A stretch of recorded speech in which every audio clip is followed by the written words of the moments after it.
Hi guys, Steve here. With the increase of game companies lying to us and bringing out broken, unfinished games to rip us off and steal our money, like EA's Battlefield 2042, which is a fine example of a complete con, it is becoming wiser not to pre-order or buy games on release, but to rent them first before you buy to see if they're any good.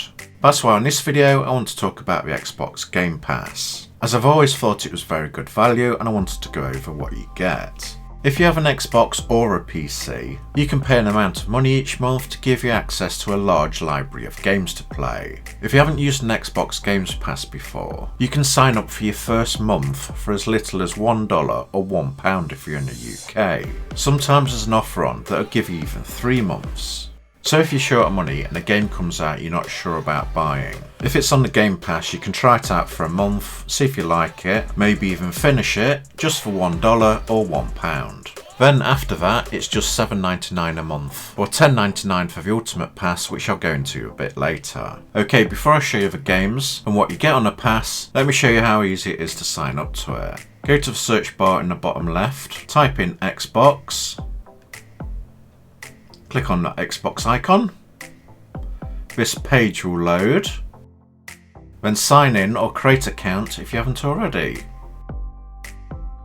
You're given 2 options to pick from, PC Game Pass, then Game Pass Ultimate. I've got standard Game Pass running at the moment. I'll scroll down and show you what the differences are. You also get EA games with both. Right, with the Ultimate Pass, the extra stuff you get is play a library of over 100 console games. I think they hold some brand new games behind that, even if they are out also on PC. I've seen an Xbox Game Pass advert on TV, which says the new Rainbow Six Extraction game's on it, but as you'll see with my standard edition, it's not. So that's disappointing and a bit of a con, because it is on PC. So double check the game you want's on before you get the cheaper version. You also get Xbox Live Gold, but PC players don't pay to go online. So is that if you just want to cross-play with console players? And lastly, play console games from the cloud.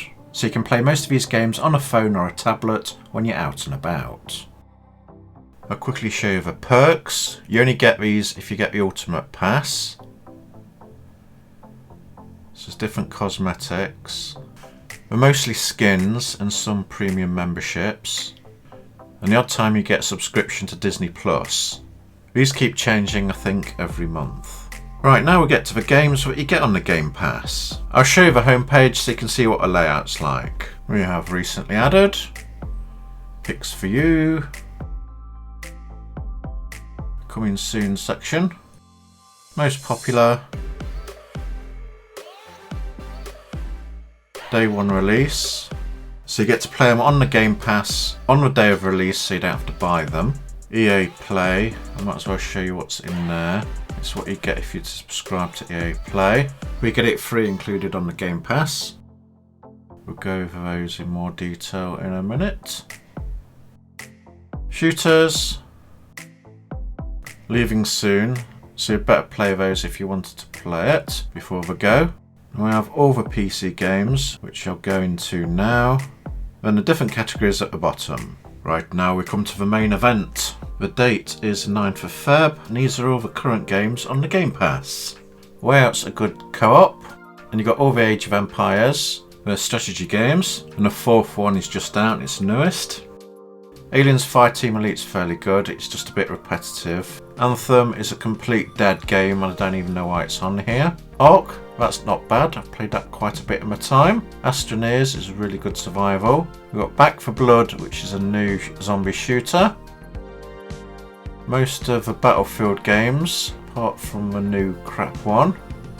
Before We Leave is a good colony building one. Breath Edge is a good survival, it's funny. Carrion is a good game where you're a monster, go around killing people. Command and Conquer, Control, quite good, but it was leaving soon. Conan is a good survival game. Crackdown was a bit of a letdown. Crusader Kings is a good land strategy. And then you've got Over Crisis. If you haven't played those, I definitely recommend them. It's got a good story. Dead Cells is a good 2D platformer. Then you've got Dead Space. Very good horror games, I definitely recommend those. Third one's even a multiplayer. Deep Rock, a dwarf mining game. You've got Destiny 2, that's a big sci-fi shooter now. destroy all humans. And you got racing ones like Dirt 5. You got all the Dishonored, another good story. You got Doom. Dragon Age I never played myself. FIFA, same old crap every year. Evil Genius 2, a good super villain game. Put traps down for secret agents. Then you got the Fallouts. Farming Simulator is quite fun. Final Fantasies.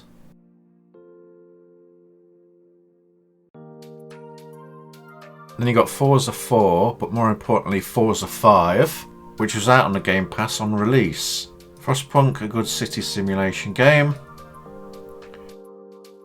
Then we've got the Gears games. Goat Simulator. Grounded, which is a good survival game. Still working on that, which is worth a play. Hades looks good. Then you've got the Halo franchise. New Halo Infinite. Plus Halo Wars, a real-time strategy. Hellblade, which won a few awards. The Hitman Trilogy, that's new out. We're packaged into one game. Human Fall Flat, it's really funny with friends.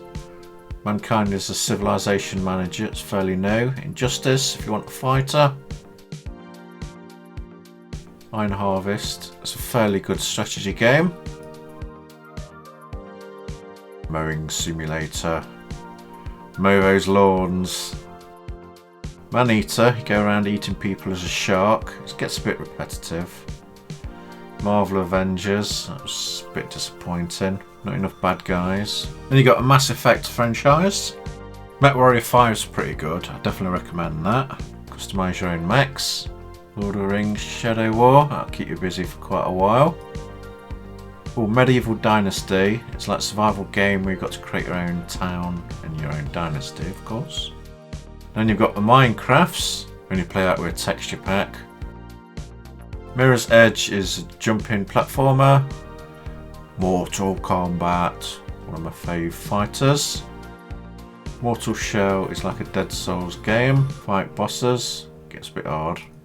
Then you got a Need for Speed, they went downhill. Couldn't even see inside the cars on the later ones. No Man's Sky, that's improved since the crappy launch. Ori, very good platform. Outriders was pretty good, I enjoyed that. Phoenix Point, it's like an XCOM game, turn-based. Prey, you got to fight shape-shifting aliens.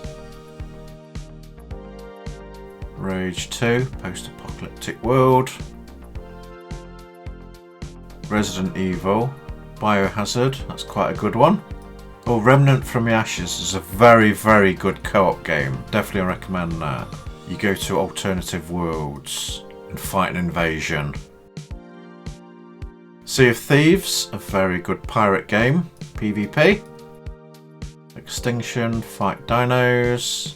Serious Sam and Shadow Warrior, fight hordes of enemies. Then you got Sim Cities. Slime Rancher.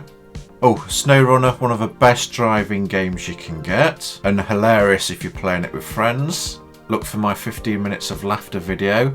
Spore, it's a bit old but it's a good one. Jedi Fallen Order, I think it's the only new good Star Wars game EA ever made. Then you've got a crappy Battlefronts with a loot box fiasco. Squadron's okay for a small game.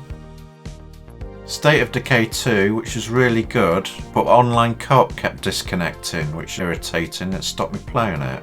Subnautica, a fantastic survival game. Check out a Let's Play of that on my channel. Then there's Subnautica Below Zero, which I'll be playing very soon as a Let's Play. Surgeon 2, that's going to be hilarious. I'm going to play that one day.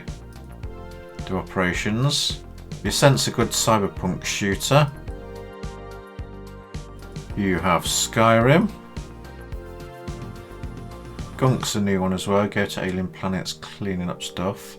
Long Darker Survival. Outer Worlds is very good. It's funny as well. Go to an alien world.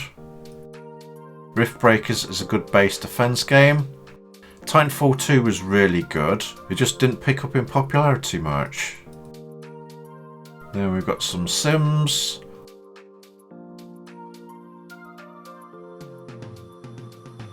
The Unravel games, supposed to be a good co-op. Then you've got Wastelands, post-apocalyptic strategy game. We Happy Few. It looked a good story game, but it had full of bugs when it was released. Then you've got a Wolfenstein shooters. Then the terrible Youngbloods. World War Z is a good co-op zombie shooter. Wreckfest is really funny, driving around wrecking cars. Then you've got the Yakuza franchise. And Zombie Army 4 is another good zombie shooter game. And there's other ones you might want to check out first. Watch this list back to see if there's any other good games you might be interested in playing. But as you can see, for around £10 a month, it's quite good value. I know if there's a new game coming out and you desperately want to play it, you'll probably get it no matter what. But if you're not sure about it and it's on this Game Pass, it might be worth checking it out here first. See if it's any good, and if it isn't, you've saved yourself some money. But if it is and you do like it, then just buy it, if you're thinking of playing it long term. But if it's a short term one play game and it's on the Game Pass, you might as well try and finish it here. I know myself that if there was a toss up between wasting my money on Battlefield 2042 or getting the Xbox Games Pass for nearly a year, I'd get a hell of a lot more enjoyment and money's worth out of this Xbox Pass. Plus, if you've got kids who want new games all the time, you can just get them this Game Pass and keep them busy for months, if not years. It will save you loads of money and keep them entertained. We're adding new games all the time, so check out the Game Pass to see if there's any you like. And if Microsoft give me a referral link, I'll put it in the description box below.